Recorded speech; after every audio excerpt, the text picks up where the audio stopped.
Hey everyone, it's Jim Phoenix here, and welcome to What's Kraken. We've got none other than the award-winning, that's right, Gen Con audience, the award-winning team of Chris and Jason from the awesome film, check it out, the reviews. It's The Empire Queen, The Golden Age of Magic. I can't believe that you're here. This is so cool. We just got your screener, and it's an amazing 2.5 hour jaunt that has everything I always wanted, and I wanted to break it down bit by bit.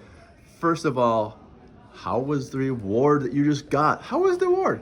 Well, it's fantastic. I mean, there was a little bit of that festival, question like how will the audience receive us and so forth. And then a couple of weeks ago, we got an email from the organizers saying like, any chance that you guys might be at the award ceremony because you've been nominated for something? And we were wondering, like, is that code for please be at the event? And it turned out to be true. Well, we were not planning it, but our flight landed just 2 hours before the event started. Wow. So we just hustled straight from the terminal to the event, got there 1 minute late, and then wound up winning Best Feature Film at the end of the evening. I've tried that trick before. Usually I just get kicked out like, hey, what are you even here for? My film? No. What was going through your mind when your film's being announced? They had gone through everything else before that, Right. and they said, now is the final Best Picture category.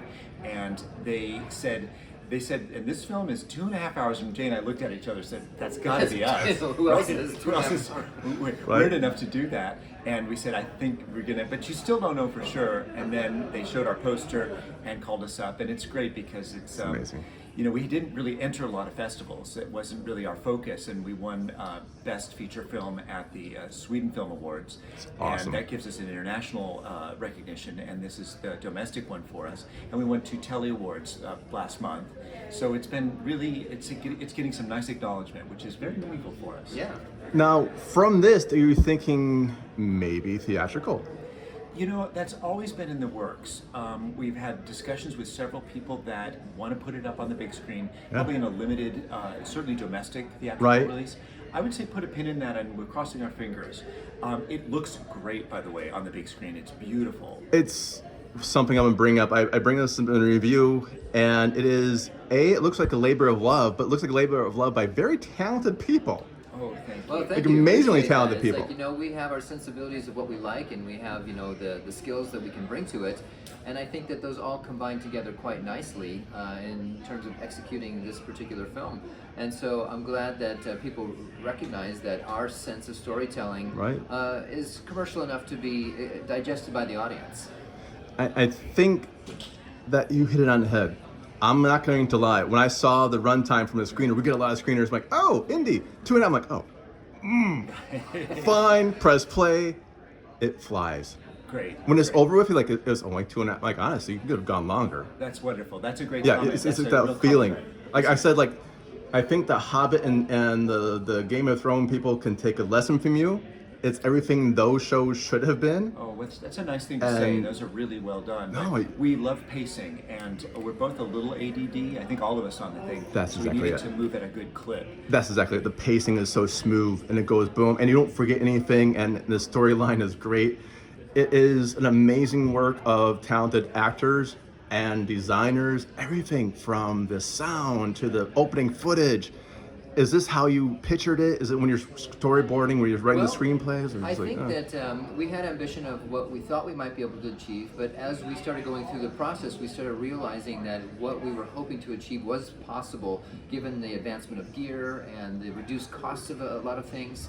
We were optimistic that what we were creating was going to fulfill a vision that we had started developing. And in terms of the storytelling and so forth, we learned a lot of lessons from some industry colleagues and so forth about building some set pieces that we wanted to showcase in terms of either a location that was very majestic or a sequence of action that we really wanted to do. And then we linked those set pieces together with what is the action necessary to drive us to this next piece. And so there was no waste or fluff in that regard, because we only designed and created what was necessary to get us to the next element that was important for our storytelling. So that's an amazing. Is it improper to ask your budget? We're not revealing the full budget, but we would say we had a Variety article that came out recently, and they quoted millions of dollars, and I think that somewhere. So had we been forced to spend what those elements that we were able to Right. acquire cost, yes, it would have definitely have been that. But let's put it this way: that if you have $100 million movie, they would need to have had $1 billion to achieve what it would have to look like in order to do what we did. No. So I think we delivered 10 And times the that's- value of what you think we might expect. That's exactly it. That's the love, and that's why it comes so crisp, and everything is so amazingly beautiful. You have no idea, from story angle, from everything like that.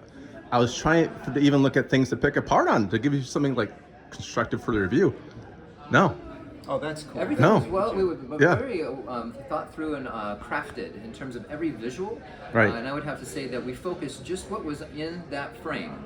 So you can frame out the fish house and the Starbucks if you just kind of move the camera down this way. Yeah, that's the challenge. amazing you part want of to it. do a fantasy film in big cities, and if you just turn the camera this way, you see something that you don't want to see, or you hear the airplane go off because we had too much environmental sounds. Right. So it's patience and ingenuity. Right. And Chris was great. I mean, he would do a scout the weekend before, saying, "I think I know where we can shoot this next bit."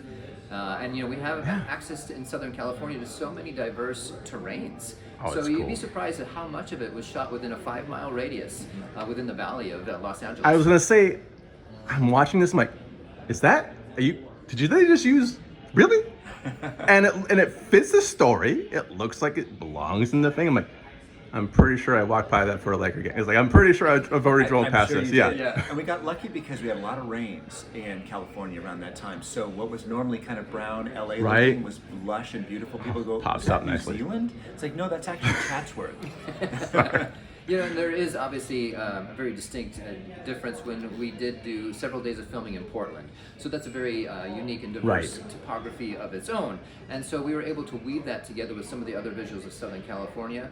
The use of some stock shots, of course, and they all blended together quite nicely to unfold this particular kingdom, Allerian, that has mountains and snowy hilltops and trees and rocks and grass and seas and all Everything and above. Now I have to ask, without spoiling in the movie, will there be a sequel? We want to do one. We know where it's going. We're ready to do it, and we think that with the right reception and finances, we'll be able to do that. We'd love to take people to Iceland and New Zealand, and a couple of places that we didn't have the money to do in this one. And another trekking adventure. We know where it could go, and we feel like we have a template for how we want to make our movies, so we would stick with that. Yes, award-winning. I think you guys nailed it. we'll keep it as We award-winning. did not set out to try to make a festival piece or try to make our mark in that world at all.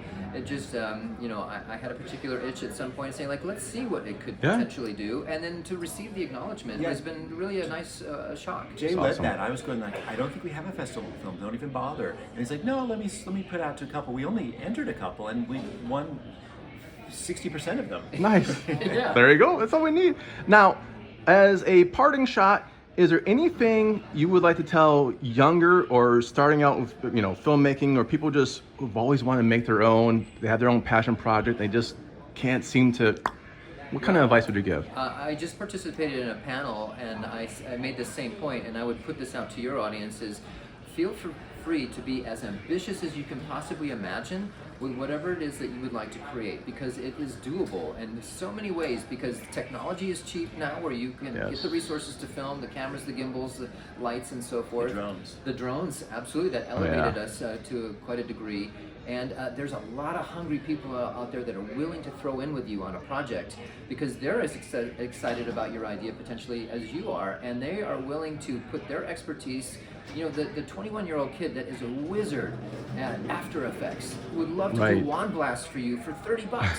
And that's, we leveraged a lot of those types of people who are hungry. And Nick, our composer, excellent, world-class composer, and you've heard the music. It comes out. It's it comes out. We have 2 hours of original orchestral masterpiece And Nick came to us because he was excited to showcase what he was able to do, and our. Are you kidding? film gave Okay, him the I thought that was format. Mozart. Honest to God, I was listening to that. I thought it was Mozart. I missed. It's Nicholas Repetto. Right. Oh my Equivalent to God. Mozart. That's right. Oh my and God. it was an 80-piece orchestra done in Budapest, Hungary, and That's so horn cool. sections done in Los Angeles, and a choir done in Maine, and it was blended all together by a wonderful mixer engineer at Sony Studios. And so it's a character in the movie, isn't it? Our score. Right. It fits, and that's what one of my co-hosts was asking. How's the music? I'm like, it's wonderful. It fits like a glove. Yeah. So it's all custom. Yeah. Everything is. Every Oh note my is gosh. original. So I'd say, yeah, aim high, because even if you achieve 80% of what your ambition is, you've done quite well. And let things come to you, like Ciel, for example. Yes. She was part of the original music video that launched this entire kingdom and Amazing this actress. universe. You find your people, you find your team, they bring their expertise and creativity, and it raises the bar for everybody else. And Jay and I really built the movie around Ciel. We thought she can carry this picture, and Mary, who are both in the original music video. It works. Right, the hero and the villain. Yeah. And so we felt really lucky that we found them. Yeah. And they're lovely ladies and great to work with. And the characters are multifaceted. Everyone's got something about them. They really get into the character work, and it shows. It really comes through on film. It's great. Thank you. Thank you for that. I'm glad you. Amazing. Is there anything? One last comment anyone want to say? Jay nailed it with go big and go for your dreams. Right, life is short, and if you feel you have this in your soul to create something, it couldn't be a better time. The equipment is reasonable, the editing gear is reasonable, and finding enthusiastic partners, I think, is easier than ever. So go big, go for your dreams. And any limitations you have will actually spark your resourcefulness, your cleverness, and your creativity, because you'll find a way to overcome whatever obstacles in front of you. Thank you, Jason, Chris. Thank you much for your time. Thank you, Jay. I can't wait to watch it again. Oh, that's so cool. All right. Can't wait. Thank Bye. you. Yeah, appreciate it.